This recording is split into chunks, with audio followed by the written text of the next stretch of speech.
Hello, আজকে আমি তোমাদেরকে দেখাবো চিকেন কাবানি। তো চিকেন কাবানি বানাতে লাগবে কারি পাতা। কারি পাতা এই গাছ হচ্ছে এই কারি পাতা গাছ। এই কারি পাতা গাছ থেকে আমি চিকেন কাবানির জন্য কারি পাতা তুলে নেব। তোমরা দেখতে থাকো, সঙ্গে থাকো। এই চিকেন কাবানি বানানোর জন্য এখন আমি কারি পাতা তুলতে চলে এসেছি। এই চিকেন কাবানি খেতে কিন্তু খুব ভালো। তো আমাদের বাড়ির সবাই খেতে খুব ভালোবাসে। তো চিকেন কাবানি বানাতে কারি পাতা লাগে, আমি কারি পাতা তুললাম। এই চিকেন কাবানি ভাত, গরম ভাত বা রুটির সাথে খুব ভালো লাগে। তো দেখো, আমি এখানে 1 কেজি মুরগির মাংস নিয়ে নিয়েছি। 2 পিস কারি পাতা ছিঁড়ে ওর মধ্যে দিয়ে দিলাম। আমি এখানে বেশি মশলা ব্যবহার করব না। আমি 1 চামচ লঙ্কার গুঁড়ো দেব, আর দেব 1 চামচ বিরিয়ানি মশলা। দেখো, আমি 1 চামচ বিরিয়ানি মশলা নিয়েছি, আর 1 চামচ লঙ্কা গুঁড়ো নিয়েছি, আর টক দই আর স্বাদ মতো নুন, লঙ্কা গুঁড়ো আর বিরিয়ানি মশলা 1 চামচ। এইটা দিয়ে আমি এটাকে এখন সুন্দরভাবে মেখে রাখবো। দেখো, টক দই আমি 50-এর মতো নিয়েছি। তো 50 টক দই, এটাকে নিয়ে আমি এখন সুন্দরভাবে মেখে 1 ঘন্টা এটা আমি রেখে দেব। মাখাটা কিন্তু খুব সুন্দর করে মাখতে হবে, যাতে প্রত্যেকটা পিসের মধ্যে এই বিরিয়ানি মশলা আর লঙ্কা গুঁড়োটা লাগে। তো আমার মাখা শেষ। দেখো, আমি খুব সুন্দর করে মেখেছি। এবার এটা আমি ঢেকে 1 ঘন্টা রেখে দেব। এবারে এর মধ্যে লাগবে পেঁয়াজ, আদা, রসুন, আলু আর কাঁচা লঙ্কা। আমি এখন এগুলোকে কেটে নেব ছোট ছোট করে। দেখ, পেঁয়াজগুলোকে আমি খুব ছোট কাটছি না, কারণ এগুলোকে আমি বেটে নেব। বেটে নিলে তবে গ্রেভিটা ভালো হবে।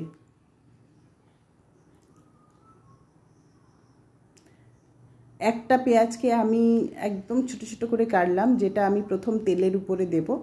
তেলের উপরে দিয়ে তারপরে আচ্ছা, এখন আমার কড়া গরম হয়ে গেছে, সমস্ত কাটা হয়ে গেছে। এবারে কড়াতে তেল দিলাম, তেল গরম হয়ে গেছে। এবারে আমি আলুগুলোকে আগে ভেজে নেব। আলুগুলোকে সুন্দর করে ভেজে নেব।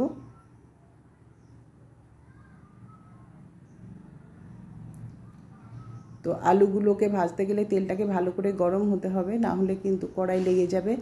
তো আমি আলুগুলোকে দিয়েছি, দিয়ে সামান্য নুন দিয়ে একটু লালচে করে ভেজে নেব। দেখো, আলু ভাজা আমার শেষ হয়ে গেছে। আলু ভেজেছি এবং আলুগুলো বেশ একটু তেলের মধ্যে ভাজতে ভাজতেই প্রায় নরম নরম হয়ে গেছে। কারণ মাংসতে তো আমি বেশি জল দেব না, এটা প্রায় ভাজতে ভাজতে কষতেই হয়ে যাবে। অল্প সামান্য একটু জল দেব, দিয়ে আবার সেই জলটাকে শুকিয়েও নেব। আমার আলু ভাজা শেষ হয়ে গেছে। এইবারে এতে আরও খানিকটা আমি তেল দিয়ে দেব। আলু ভাজার সময় বেশি তেল দিইনি, অল্প তেলেই দিয়েছি। তো আর একটু তেল দিয়ে দেব। আর একটু তেল দিয়ে তেলটাকে গরম করে নেব। নিয়ে এবার এর মধ্যে আমি ফোড়নের জন্য দেব একটা শুকনো লঙ্কা, দারচিনি, গোটা এলাচ 2টো, আর 4টে লবঙ্গ, আর একটা তেজপাতা।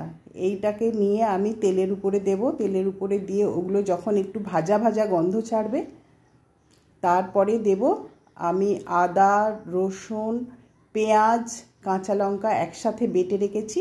সেই বাটাটা আমি তোমাদেরকে দেখাইনি। এইগুলো দেখো ভাজা ভাজা হয়ে এসছে, লালচে লালচে হয়ে এসছে। এবারে আমি যে আলাদা একটা আমি পেঁয়াজ কুচিয়ে রেখেছিলাম, সেই কুচো পেঁয়াজটা আগে লালচে করে ভেজে নিলাম।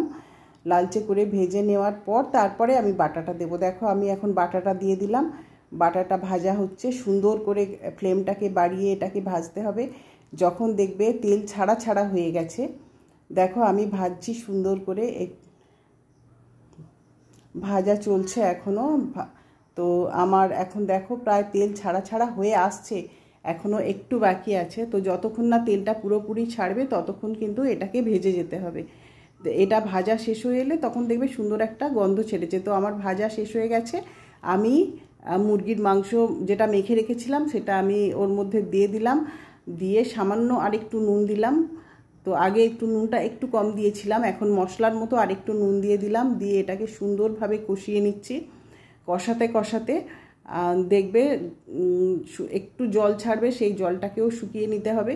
তো আমি দিয়ে দিলাম, আগে 1 চামচ বিরিয়ানি মশলা দিয়েছিলাম, এখন দিলাম আরও 1 চামচ বিরিয়ানি মশলা। এখানে তো অন্য কোনো মশলা আমি ব্যবহার করছি না, লঙ্কা মানে হলুদ না, জিরে না, ধনে না, কিচ্ছু ব্যবহার করছি না। জাস্ট আমি বিরিয়ানি মশলা, কারি পাতা আর কাঁচা লঙ্কা আর অল্প একটু লঙ্কা গুঁড়ো এই আমি ব্যবহার করছি। তাতে কিন্তু তরকারির কালার কিন্তু সুন্দর থাকবে, খুব লাল টকটকে হবে না, একটু সাদা সাদা লালচে লালচে হবে, তো খেতে কিন্তু দারুণ। তো দেখো আমি এটাকে সুন্দরভাবে নাড়ছি যাতে প্রত্যেকটা পিস সুন্দরভাবে আগুনে এটা কষাটা হয়, তাই আমি বারে বারে এটাকে নেড়ে দিয়ে প্রত্যেকটা উপর নিচ করে দিচ্ছি। তো এখানে একটা বড় লেগ পিস আছে, সেটাও যাতে ভালো করে ভাজা হয় তার জন্য ওটাকেও আমি বারে বারে ভিতরে করে দিচ্ছি, কারণ ও তো সবার থেকে বড় উঠে আসছে, তো তাই আমি ওটাকে বারে বারে ভেতরে দিচ্ছি। দেখো এটা এখন একটু তেল ছাড়া ছাড়া মতো হয়ে গেছে ভাজার পরে। এবারে আমি আর একটু কারি পাতা দিয়ে দেবো। 4টে আমি কারি পাতা তুলেছিলাম, 2টো মাখানোর সময় দিয়েছি, এখন দেবো আরও 2টো। তো আমার কারি পাতা দেওয়া হয়ে গেছে। এবারে দিয়ে দিলাম সামান্য একটু জল বাটিতে করে। এই জলটা সেটুকুও থাকবে না, সেটুকুকে শুকিয়ে এটা মাখা মাখা হয়ে যাবে। দেখো আমার এখন একটু জল আছে, এটাকে আমি আরও একটু ফুটিয়ে শুকনো করব। তো আমি এটা খুললাম, কারণ দেখলাম আলুটা সেদ্ধ হয়েছে কি না, কারণ চিকেনটা তো আগেই সেদ্ধ হয়ে গেছে, কষতে কষতেই সেদ্ধ হয়ে গেছে। আর আলুটা একটু, এখন আলু খুব একটা তাড়াতাড়ি সেদ্ধ হচ্ছে না, একটু দেরিই হচ্ছে। তো দেখলাম আলুটা একটু বাকি আছে, তাই আমি এটাকে আবার ঢেকে দিলাম। তো ঢেকে দিয়ে 2 মিনিট ঢেকে রাখার পরে আবার খুললাম, খুলে দেখলাম আলু সেদ্ধ হয়ে গেছে, সবগুলোই সেদ্ধ হয়ে গেছে, মাংসও সুন্দর সেদ্ধ হয়ে গেছে। আমি এটাকে আরেকটু জল মেরে নেব, আরেকটু ফুটিয়ে যে জলটা বেরিয়েছে বা আমি যে জলটুকু দিয়েছি সেটাকে আমি শুকিয়ে নেব। শুকিয়ে নেওয়ার পরে দেখো আমি 1 চামচ ঘি দিলাম, দেওয়ার পরে আমি ঢেকে দিলাম, দিয়েই আমার চিকেন রান্না রেডি। তো দেখো আমার চিকেনে কি সুন্দর কালার হয়েছে, চিকেন কাবানি, সুন্দর কালার, সুন্দর গন্ধ, তো খেতে তো খুব টেস্টি। এটা গরম ভাত বা রুটির সাথে তোমরা খাবে, খুব ভালো লাগবে।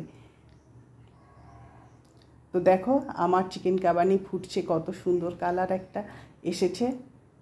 তো তোমরা ভিডিওটা দেখছো, দেখতে থাকো, আমার সঙ্গে থেকো, পাশে থেকো। নমস্কার।